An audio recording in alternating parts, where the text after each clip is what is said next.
had visited and redeemed his people. It said visited. So that was past, that happened. When he was upon the earth, he visited his people. And it says, and redeemed his people. So, Pt2 redeemed, brought them back. Okay? He brought them back through his blood. So, that redemption is a part of that new covenant. You're already in it, right? It's not something that's far off that you're waiting for. Are you waiting for new bodies? Yes, because that's a part of the new covenant. It doesn't mean you're not in the new covenant. It's just that you're waiting for them new bodies, right? That's all it is. That is all it is. It's not to Luke 1 and 69. And he hath raised up a horn of salvation for us in the house of his servant David, which is what? The what? So that horn that's been raised up is Yahawashi. Horn represents strength. So the strength of our salvation is Yahawashi. Right? That has been raised up. Right? For us. Again, that's part of the new covenant. Right? As he spake by the mouth of his holy prophets, which have been since the world began. Right? That we should be saved from our enemies. And again, all a part of that agreement. So eventually, yes, we're going to be saved from our enemies. And all those that hate us, to perform the mercy promised to our fathers. Right? And to remember his holy covenant. Right? So again, it says to remember his holy covenant, a promise, which that promise also kept with Abraham, Isaac and Jacob. And that promise still stands, right?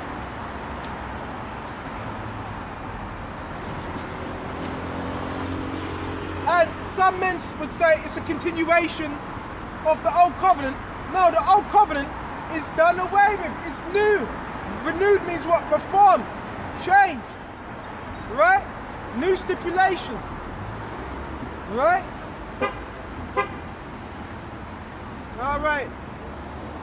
And it says that he will grant unto us that we, being delivered out of the hand of our enemies, might serve him without fear. Okay, in holiness and righteousness before him all the days of our life.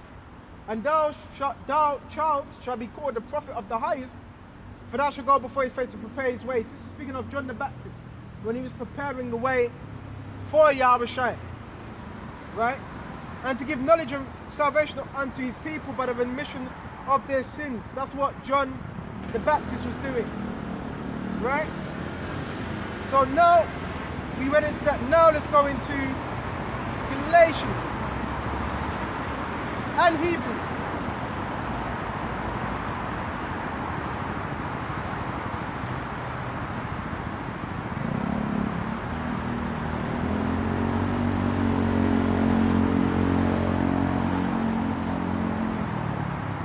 Bear me just a minute.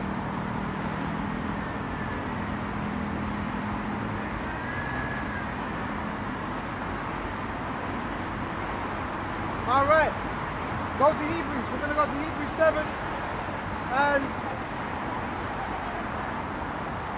start Hebrews 7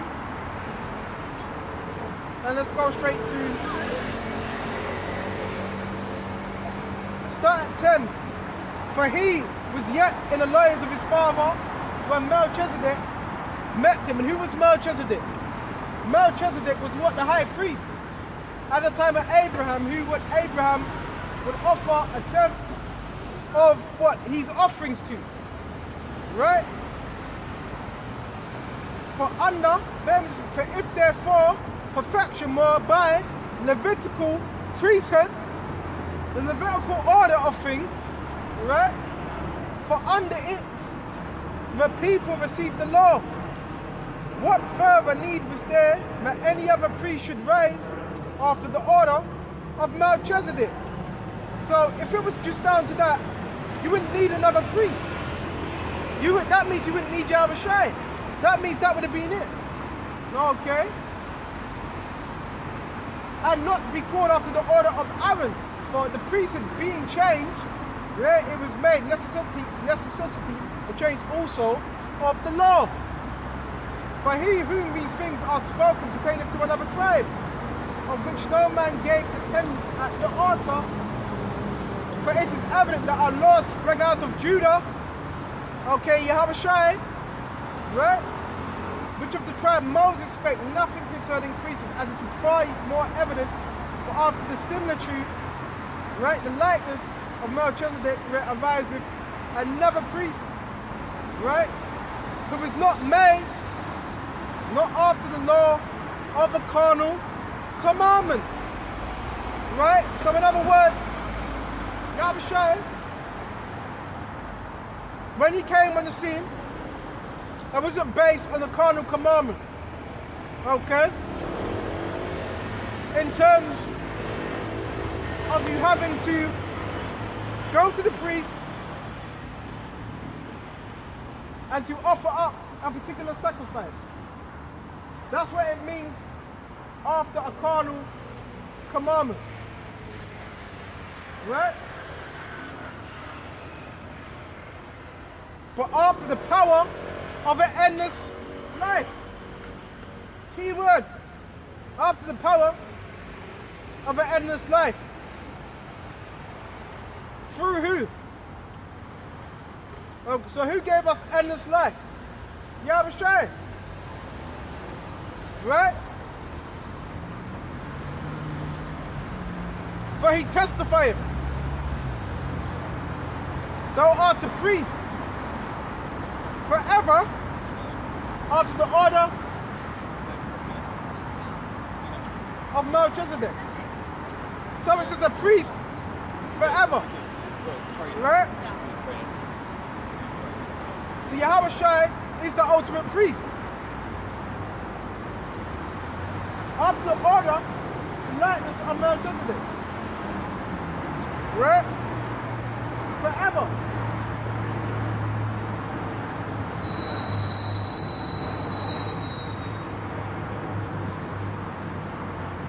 For there is very a disannualing of the commandment going before for weakness and unprofitableness thereof. For the law made nothing perfect. Nothing perfect. Because you had to keep going back every other year to offer that same sacrifice. But the bringing in of a better hope did bringing in Yahawashi, that lamb of what? The better hope of what? Eternal life, right? By which we draw nigh unto the Most High. Draw nigh unto what? Yahawashi, right? In so much as not without an oath he was made a priest, right?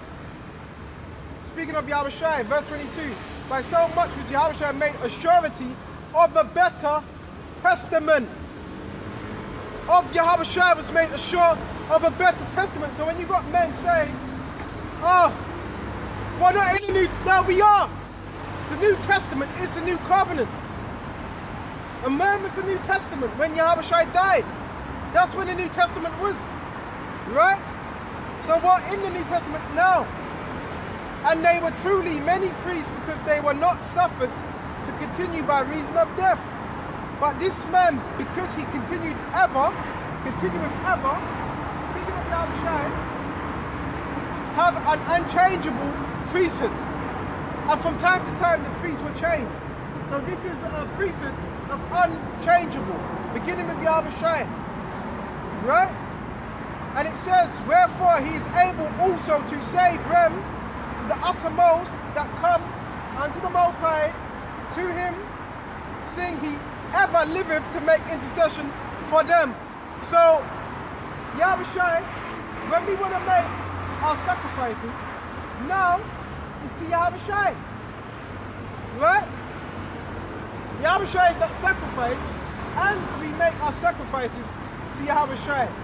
We no longer have to go into these temples. Right? What else have we got? And it says, for such an high priest became us, who is holy, harmless, undefiled, separate from sinners, and made higher than the heavens. Beginning with Yahawashi, who needeth not daily, as those high priests. What does it mean needeth not daily? Then daily sacrifices, pigeons, turtle doves, lambs, goats, right? Don't need that anymore, right? And it says, first for his own sins, right? So the priest, even the high priest, they even had to, right, they were sacrificing for you, but even the high priest, they even needed to offer up sacrifices, even for their own sins. And he's a high priest, right? But the words, okay, of the oath, which was since the law, maketh a son who is consecrated forevermore. So who's consecrated forevermore? Right? Who's between them? Who's between the altars? Who's the covenant? Right? It's Yahawashi. Who's the angel between the two cherubims? It's Yahawashi. He is the ark. Yahawashi basically is the ark of the covenant. Right? Yahawashi is the ark of the covenant.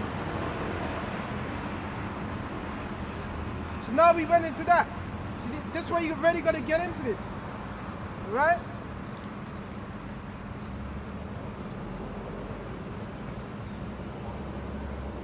Master, we continue.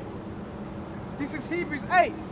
Now, of the things which we have spoken, this is the sum, the equation. We have such an high priest who is set at the right hand of the throne of the majesty in heaven.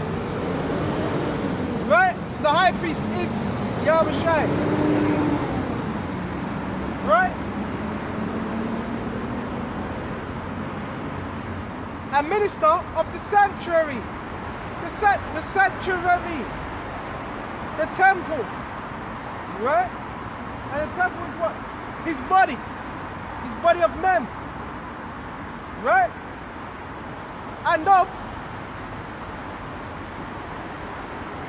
the true tabernacle. Right? Which the Lord pitched and not man. So this is without hands. Right? The true building. Right? For every high priest is ordained to offer gifts, right, and sacrifices.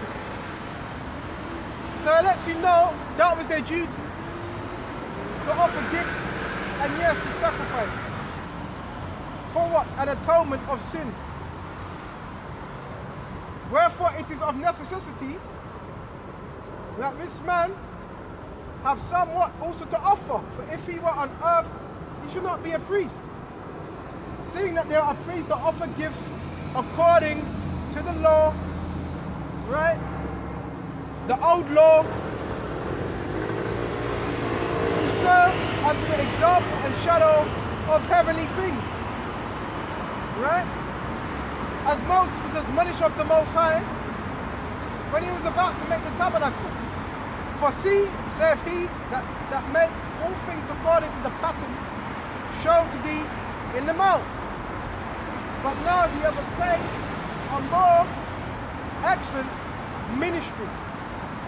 So it says, now we obtain a more excellent ministry. That's a renewing. Okay? It's not according to the ministry of old, it's a new ministry. Right? By how much also he is the mediator of a better covenant. Right? Yahawashi is a mediator of better covenant. So it's already been mediated. Right?